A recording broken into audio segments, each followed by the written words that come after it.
क्या आपको पता है कि जेम्स साइमंस ने वॉरेन बफेट से 3 गुना ज्यादा रिटर्न लिया और वो भी 30 सालों तक, लेकिन फिर भी उनकी वेल्थ वॉरेन बफेट से कम है। पीटर थिल ने वॉरेन बफेट से ऑलमोस्ट ऑन एन एवरेज 5 गुना का रिटर्न लिया और वो भी 22 सालों तक, फिर भी उनकी वेल्थ वॉरेन बफेट से कम है। क्या आपको पता है कि ऐसा क्यों हुआ? क्योंकि वॉरेन बफेट बचपन में ही इस कंपाउंड इक्वेशन को समझ गए थे। क्योंकि उन्हें पता था कि वो कितने पैसे कमाएंगे वो 3 चीजों पर डिपेंड करता है। प्रिंसिपल यानी आपके पास कितने पैसे हैं इन्वेस्ट करने के लिए, आर यानी कितना रेट ऑफ इंटरेस्ट हम ले सकते हैं, और टी यानी टाइम।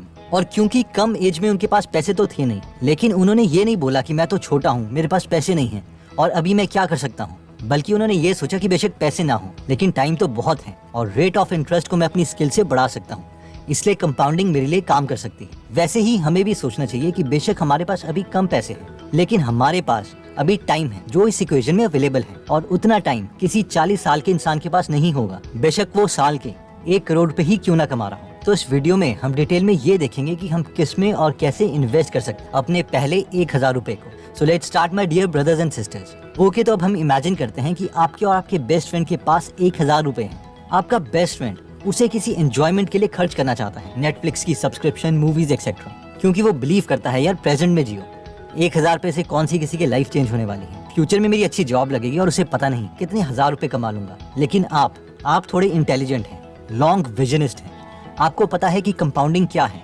जब इंटरेस्ट के ऊपर इंटरेस्ट मिलता है तो छोटा अमाउंट भी बड़ा हो जाता है, लेकिन इन्वेस्ट कहाँ किया जाए, सवाल तो ये है। लेट्स से आप निफ्टी 50 में 20 साल से 50 साल तक पैसे इन्वेस्ट करने लग जाते हैं, तो 30 साल बाद यानी 50 की उम्र में आपके पास 60 लाख के करीब एक्स्ट्रा कैश होगा, जबकि आपने इन 30 सालों में टोटल अमाउंट सिर्फ 3,60,000 रुपए ही इन्वेस्ट किया है, और वो भी किश्तों में। इसकी कैलकुलेशन ये रही। अगर आप इसमें इंटरेस्टेड हैं तो इसके स्क्रीनशॉट ले सकते हैं या स्लो मोशन में देख सकते हैं। इसमें हमने रेट ऑफ इंटरेस्ट 15% लिया है। 15% का real example with real data हम आगे देखेंगे। एनीवेज, ये 60 लाख रुपए जो आपको मिलेंगे ये एक एक्स्ट्रा अमाउंट है। इसके अलावा अगर हमने और पैसे इन्वेस्ट करे होंगे तो ये अमाउंट बहुत बड़ा होगा। अब जरा देखते हैं कि आपके बेस्ट फ्रेंड के साथ क्या हुआ होगा। उसे होश आता है 30 साल की उम्र में और वो आपसे 3 गुना ज्यादा 3000 रुपए हर महीने इन्वेस्ट करने लग जाता है। इसके बावजूद उसके पास 50 की एज में 17 लाख रुपए आपसे कम होंगे, यानी सिर्फ 43 लाख रुपीस होंगे। ये रही आपके फ्रेंड की इन्वेस्टमेंट कैलकुलेशन। इसे भी आप एक बार देख सकते हैं। अब आप में से जो लोग इम्प्रेस हो गए हैं वो सोचते होंगे कि वाओ, ये तो बहुत अच्छे रिटर्न है, लेकिन ये रिटर्न मिलेंगे कहाँ से? तो मैक्सिमम लोगों को पता है कि ये निफ्टी 50 नाम का इंडेक्स फंड है जो हमें ऑन एन एवरेज 15% का रिटर्न दे सकता है। इसके बारे में अगर आपको और जानना है तो इसके ऊपर हम लोग के मन में ये सवाल आ रहा होगा कि यार अगर हम इतने पैसे कमा सकते हैं तो मैक्सिमम लोग सिप को कंटिन्यू रख क्यों नहीं पाते? रीजन 1, ज्यादातर लोग ये सोचते हैं कि अगर मैं हर महीने पैसे डिपॉजिट नहीं कर पाया तो क्या होगा। अब सिप का मतलब है सिस्टमैटिक इन्वेस्टमेंट प्लान, और इसमें हम पैसे डिपॉजिट कर रहे हैं। ये कोई लोन की EMI नहीं है कि अगर हमने नहीं भरी तो बैंक वाले हम पर कोर्ट केस कर देंगे। इसलिए सिप से डरने की जरूरत नहीं है।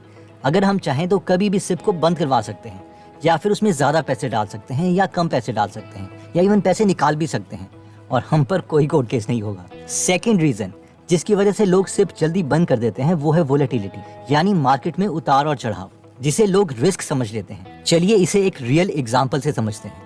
ये निफ्टी 50 का एक्चुअल डेटा है। इसमें सबसे पहला कॉलम इन्वेस्टमेंट डेट है, यानी जिस दिन हम निफ्टी 50 में पैसे इन्वेस्ट करेंगे। Second column cumulative invested amount है, यानी अभी तक हमने कितने पैसे इन टोटल इन्वेस्ट कर चुके हैं। और थर्ड कॉलम है मार्केट वैल्यू, यानी हमारा इन्वेस्टेड पैसा अब कितना हो चुका है। तो पहली रो में हम 30 जून 1999 को 1000 रुपए इन्वेस्ट करते हैं, तो वो 1000 रुपए ही रहेंगे। एक महीने के बाद यानी 30 जुलाई 1999 को दोबारा से 1000 रुपए इन्वेस्ट किए, तो टोटल पैसे जो अभी तक हमने इन्वेस्ट किए हैं वो हैं 2000, क्योंकि 1000 पिछले महीने किए थे और 1000 इस महीने, और इसकी मार्केट वैल्यू होगी है 2104 रुपए। इस मूवमेंट में मैक्सिमम लोग खुश हो रहे हैं कि वाओ, हमारे 2000 रुपए 2104 रुपए में कन्वर्ट हो गए, हमारे पैसे बढ़ रहे हैं और 104 रुपए हमने 2 महीने में ही कमा लिए, जिसका मतलब है कि हमने अप्रोक्सीमेटली 5.2% 2 महीने में अर्न किए, यानी साल के 30% के आसपास। हम तो तहलका मचा देंगे,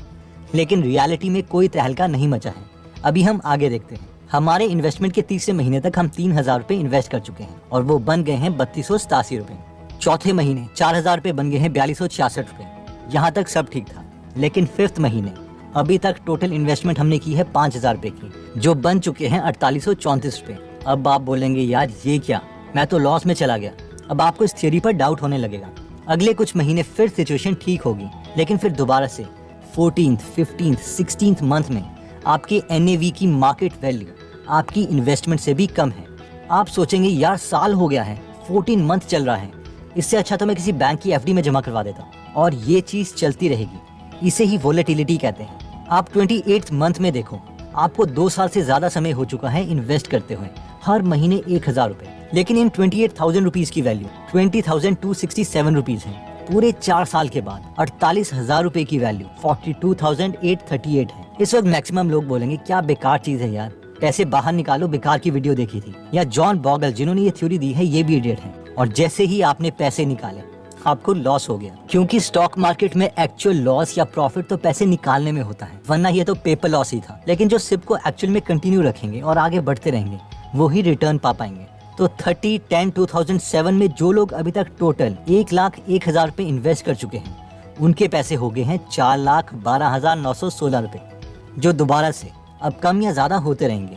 2 मई 2017 तक आप टोटल इन्वेस्ट कर चुके हैं 2,15,000 रुपए और आपका टोटल अमाउंट हो चुका है 9,29,510 रुपीज।